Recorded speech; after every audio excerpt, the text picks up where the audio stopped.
श्रीरामचंद्र परब्रह्मणे नमः। श्रीगुरुभ्यो नमः। श्रीमात्रे नमः। श्रीगणेशाय नमः।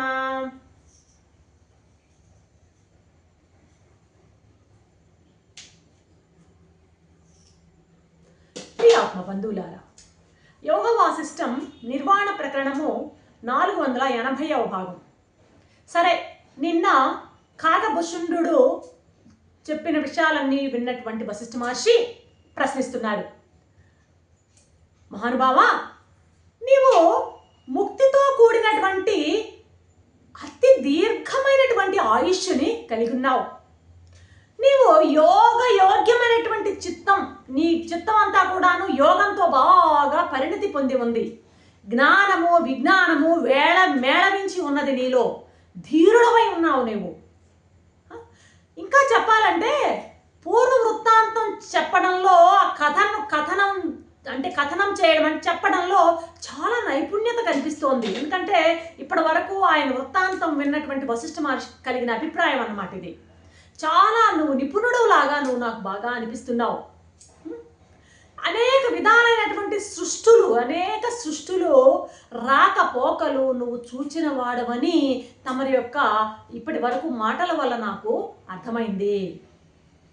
కాబట్టి మహానుభావ, ఈ జగత్ క్రమంలో గతానికి చెందినటువంటి ఏ ఏ విషయాలు మీ స్మరణలో ఉన్నాయో, మీకు గుర్తున్నటువంటివి ఏమైనా విశేషాలు ఉంటే కనుక, వింతలు విశేషాలు మీరు చూచినటువంటి వింతలు విశేషాలు ఏమైనా కనుక ఉన్నట్లయితే అవన్నీ కూడాను ఏమేమి గుర్తున్నంత మేరకు తమ నుండి నేను వినాలనుకుంటున్నాను అంటున్నారు వశిష్ఠ మహర్షి అన్నమాట. ఈ లోకంలో మీరు చూసినటువంటి వింతలు విశేషాలు ఇక్కడ వింతలు విశేషాలు అనే పదాన్ని నొక్కి చెప్తున్నాను. వింతలు విశేషాలు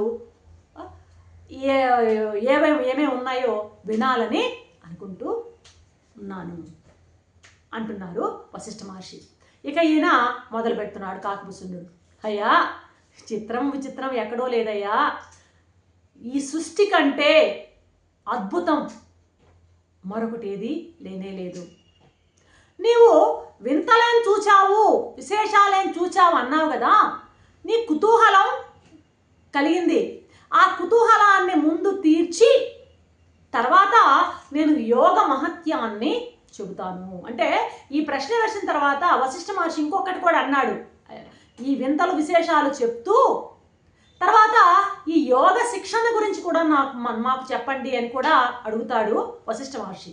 అందుకని అంటున్నారు, ముందు మీరు వింత విశేషాలు అడిగారు కదా, ఆ వింతలు నేను చూసినటువంటి వింతలు విశేషాలు చెప్పి తర్వాత నేను యోగ మహత్యాన్ని చెబుతాను, వినండి. అసలు నేనేం చూశానో తెలుసా మహర్షి? ఈ సూర్యుడు చంద్రుడు యొక్క జన్మ వృత్తాంతాన్ని చూశాను నేను. సూర్యుడు ఎలా పుట్టాడు, చంద్రుడు ఎలా పుట్టాడు, సూర్యచంద్రుల యొక్క పుట్టుకని, అసలు సూర్యచంద్రులు ఇంకా పుట్టని దశలో రాత్రింబవళ్ళు లేనటువంటి కాలంలో భూమి ఎలా ఉండేదో నేను ప్రత్యక్షంగా చూశాను. చెప్పమంటావా? హిరణ్యాక్షుడు భూమిని చాపలాగా చుట్టి పారేశాడు. చాపలాగా భూమిని చుట్టి తీసుకుని వెళ్ళిపోయాడు. ఆ చాపలాగా చుట్టి భూమిని పట్టుకెళ్ళిపోయిన వైనం చూశాను నేను మహర్షి. పరమాత్మ వరాహావతారాన్ని ఎత్తి ఈ భూమండలాన్ని అంతా ఉద్ధరించడం కూడా చూశాను. హిరణ్యాక్షుడు భూమిని ఎత్తుకెళ్ళిపోతే వరాహ రూపంలో పరమాత్మ ఉద్ధరించిన విధానం కూడా చూశాను నేను. ఆ బ్రహ్మ చేతిలో ఉన్నటువంటి వేదాలని ఆ సోమకాసురుడు పట్టుకొని అపహరించుకుని వెళ్ళిపోయాడు. అసలు ఆ టైంకి అయితే గరుత్మంతుడు పుట్టనే లేదు సుమా. ఏం చెప్పమంటావు? ఆ సగరపుత్రులు తవ్వితే ఏర్పడిందయ్యా ఈ సాగరం. ఆ సగరపుత్రులు ఆ సాగరాన్ని తవ్వడాన్ని నేను చూసా. ఇంకేం చెప్పమంటావు? అమృతం కొరకు సాగర మదనం చేయడాన్ని చూసా. ఎన్ని స్మృతులు! ఆ సాగర మదనం నుండి అనేక స్మృతులు, నిన్న మొన్నటి వరకు జరిగినటువంటి ఎన్నో స్మృతులు నా మెదలో ఉన్నాయి. ఏంటయ్యా పెద్ద గొప్ప వీటిని, చిన్నపిల్లలు కూడా చెప్పగలరు వీటిని. ఈ చెప్పడంలో పెద్ద ఏముంది విశేషం? ఇంకా ఏముంది విశేషం అంటూనే ఇంకా విశేషాలు చెప్తున్నారు ఈయన. ఏమేమి చూసాము తెలుసా? ఇంకా గౌరీ, లక్ష్మి, సరస్వతి, గాయత్రి మొదలగు వారు, అదే మేరు పర్వతం అంటే అటువంటి స్త్రీ దేవతలు చెప్పాడు. మేరు పర్వతం, మందరం, కైలాసం మొదలైన పర్వతాలు, హిరణ్యాక్షుడు, బలి, కాలనేమి, ప్రహ్లాదుడు వంటి దైత్యులు, పృథువు, నలుడు, సగరుడు, మాంధావి మొదలైనటువంటి రాజులు, వ్యాసుడు, వాల్మీకి, శుకుడు మొదలైనటువంటి ఋషులు, వీళ్ళ జన్మలన్నీ నాకు తెలుసయ్యా. అంతంటావా? నీ పుట్టుక కూడా నాకు తెలుసు. ఎవరి పుట్టుగా? వశిష్ఠ మహర్షి పుట్టుకంట. బ్రహ్మపుత్రుడైనటువంటి నీకు ఇది 8వ జన్మ. చూడండి ఎలా చెప్తున్నాడు. ఒక్క మాటయ్యా, ఈ భూమండలం అంతా కూడాను అంతర్ధానమైపోతే ఒక మహర్షి దీన్ని ఉద్ధరించాడు. అర్థమైందా? కూర్మావతారం ఎత్తినటువంటి ఆ యొక్క కూర్మావతారం ఎత్తి సాగర మదనాన్ని 12 సార్లు చేయడం జరిగింది. అంటే సాగర మదనం కూడా 12 సార్లు చూశాడట ఈయన. రేణుకాదేవికి పరశురాముడు 6 సార్లు జన్మించాడు. 6 పుట్టుకలు చూశాడట. బుద్ధుడికి 100 జన్మలు నేను చూశాను. అష్టాదశ పురాణాలన్నీ ఎన్ని పాఠాంతరాలు ఉన్నాయో తెలుసా? అంటే రకరకాల మార్పులు చేర్పులు అన్నమాట.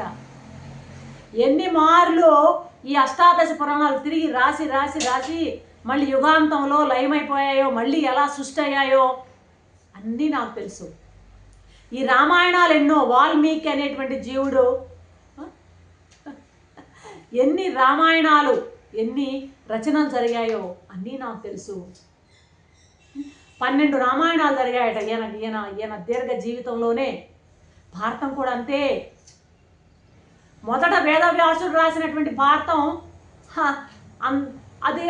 అదంతా మళ్ళీ ఇంకొక వ్యాసుడు వచ్చి మళ్ళీ, అర్థమైందా, తిరగరాశాడయ్యా.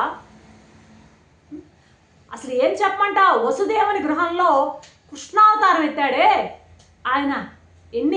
ఆ కృష్ణావతారం ఎత్తడం 16వది ఆయన జన్మ.